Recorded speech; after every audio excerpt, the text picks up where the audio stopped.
Salam hangat bagi kita sekalian, saudara sekalian. Bersama saya Pendeta Jan Wilson Sinaga MTH. Saya sebagai seorang pengajar di sebuah sekolah tinggi teologi dan saya mengajar di bagian tafsir Alkitab. Saya berdasarkan pengamatan-pengamatan yang sering saya amati bahwa kadangkala ada banyak orang yang rindu menjadi seorang pengkhotbah, namun dia sungguh kewalahan.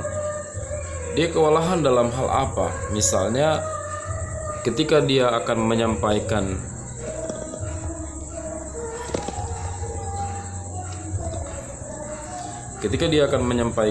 khotbah, maka ada rasa galau, ada rasa tidak percaya diri begitu. Sehingga karena dia tidak percaya diri dan merasa yang penting dijalani aja lah, kemudian tidak persiapan, dan akhirnya apa yang disampaikan memang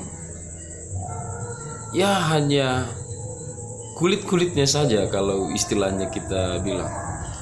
Bagi saudara sebagai seorang yang bergumul dalam menjadi seorang pengkhotbah di gereja, saya mendorong saudara untuk semakin hari semakin giat belajar. Apa yang saudara perlu pelajari ketika saudara akan menjadi seorang pengkhotbah atau menginginkan saudara menjadi khotbahnya lebih baik dari hari ini? Saya menyarankan saudara untuk lebih teliti kepada teks-teks yang ada. Kalau saudara sebagai sintua di satu denominasi gereja, yang gereja itu sudah mengatur tatanan-tatanan khotbah, maka saudara perlu memperhatikan bahwa ayat-ayat itu diambil dari ayat mana, lalu temanya tema yang seperti apa, dan kemudian saudara juga akan ikut sermon atau belajar kepada pendeta resort atau pendeta yang membimbing di sebuah gereja itu. Lalu saudara, saya berpikir pembelajaran yang 30 menit atau 1 jam atau 2 jam yang dilakukan oleh gereja di resort, kemudian itu dibagikan pada sintua-sintua yang ada, saya memang menilai itu kurang. Bukan pengajarannya kurang, tapi waktunya memang sangat kurang untuk lebih lagi mendalami. Apalagi katakanlah sang sintua ini adalah seorang penatua atau sintua ini adalah seorang petani yang notabene-nya SMA pun tidak tamat, atau katakanlah dia tamat SMA.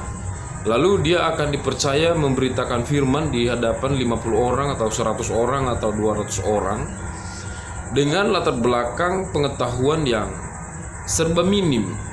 Nah, kalau ini hanya diajari setengah jam atau 2 jam, saya yakin dia tidak bisa mengerti dan memahami sepenuhnya apa yang diajarkan padanya.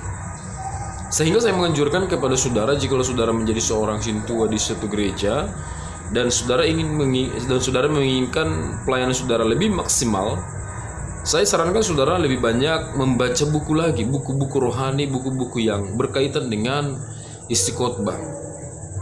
Nah, seringkali saya temukan ketika seseorang akan berkhotbah, contohnya dia akan mengkhotbah Mazmur, dan ketika dia mengkhotbahkan Mazmur itu, dia menemukan Mazmur dari Daud. Nah, otomatis saudara harus tahu dulu riwayat daripada Daud, pemilihan Tuhan padanya sebagai raja, lalu bagaimana dia berjuang setelah dia dipilih menjadi raja. Tidak otomatis dia langsung duduk di tahta. Lalu persoalan-persoalan yang dihadapinya, bagaimana situasi keluarganya, bagaimana dia menghadapi peperangan, bagaimana dia menghadapi Goliat. Semua kisah ini harus dikuasai oleh si pengkhotbah tadi. Tapi saudara, seringkali saya temukan seorang pengkhotbah yang akan mengkhotbahkan dari tulisan seseorang, tapi dia tidak menguasai seseorang itu. Contohnya, dia akan mengkhotbahkan tulisan Paulus misalnya. Dia akan mengkhotbahkan Roma kitab Roma misalnya yang menjelaskan tentang penderitaan, bahwa penderitaan itu berasal dari Allah dan juga Allah turut campur dalam penderitaan itu. Saya sering menemukan saudara, tanpa dia mempelajari situasi apa yang terjadi di Roma kala itu, latar belakang dari kitab Roma dia tidak kuasai, lalu dia tidak pelajari bagaimana budaya-budaya yang terjadi di Roma dan negara Roma itu sebagai negara apa pada waktu itu, maka dia akan kesulitan untuk menyampaikan firman Tuhan satu ayat itu, walaupun satu ayat, karena dia tidak menguasai bahan itu istilahnya. Jadi ketika kita mengkhotbahkan misalnya dari Roma, kita harus langsung tahu bahwa di Roma itu terjadi masalah-masalah besar, termasuk masalah-masalah bagaimana orang-orang Kristen disudutkan, orang-orang percaya pada Yesus itu menjadi sasaran dari kekerasan orang-orang yang membenci Yesus dan pengajarannya.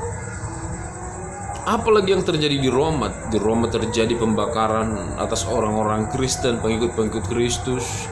Apalagi yang kita ketahui tentang Roma? Di Roma itu adalah negara besar yang menguasai di kala itu, dan kekaisaran sungguhlah berkuasa, sampai-sampai kekaisaran bisa menetapkan harus menyembah kaisar, sampai ke sana saudara. Jadi ketika kita mengetahui seperti itu, kita akan bisa memahami 1-2 ayat yang akan kita khotbahkan, kenapa itu muncul di kitab itu. Nah, jadi yang saya akan jelaskan itu adalah tentang latar belakang daripada teks yang akan kita angkat. Saudara boleh mengkhotbahkan teks dari mana saja, tapi yang penting saudara harus tahu latar belakang daripada teks itu. Saudara harus mengerti apa yang mendasari si penulis menuliskan kalimat-kalimat itu, karena itu sangat penting saudara. Kalau saudara sudah menguasai kalimat demi kalimat atau dasar-dasar yang kalimat itu dituliskan, maka saudara sudah bisa mengembangkan lagi bagaimana saudara bisa semakin cepat memahami dan semakin memahami secara baik, lalu kemudian saudara akan menyampaikan secara baik. Nah, saudara,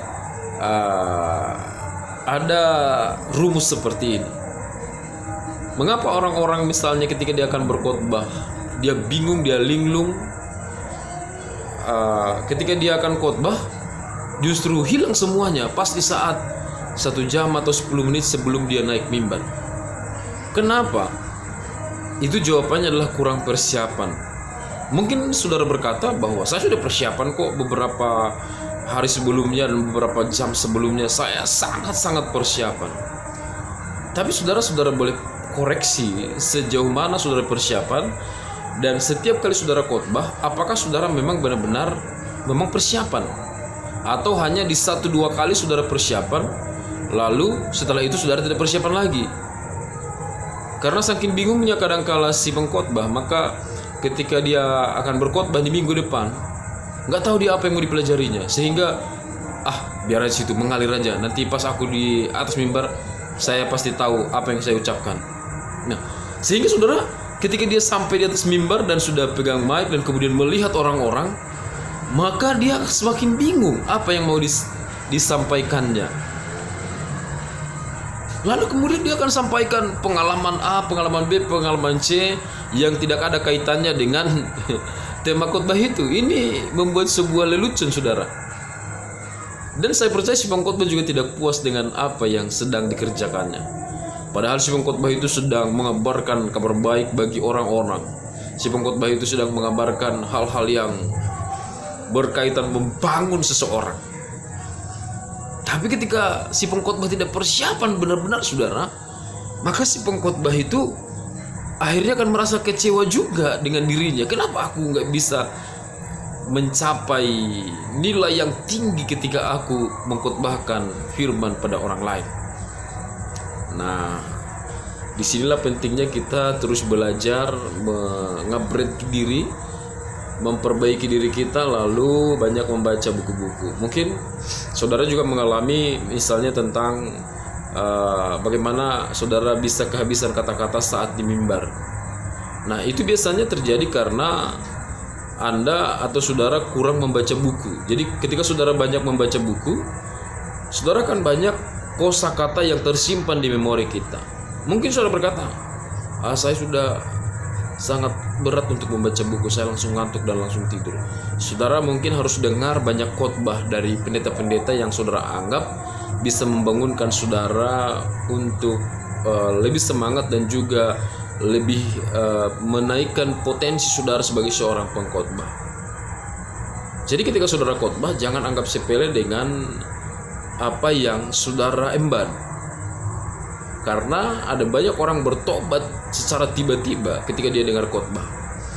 Ada banyak orang nangis ketika dia dengar khotbah, walaupun si pengkhotbah tidak tahu itu.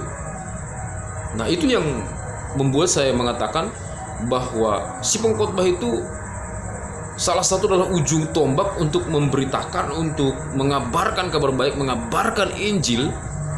Dan ketika orang lain mendengarnya diberkati, lalu kemudian dia mengambil keputusan untuk lebih setia mengikut Tuhan, bahkan mengambil keputusan untuk menjadi seorang hamba Tuhan. Ini luar biasa, saudara. Jadi jangan abaikan video ini. Saya berdoa supaya saudara menjadi pengkhotbah yang hebat, pengkhotbah yang luar biasa. Mari kita sama-sama belajar. Haleluya.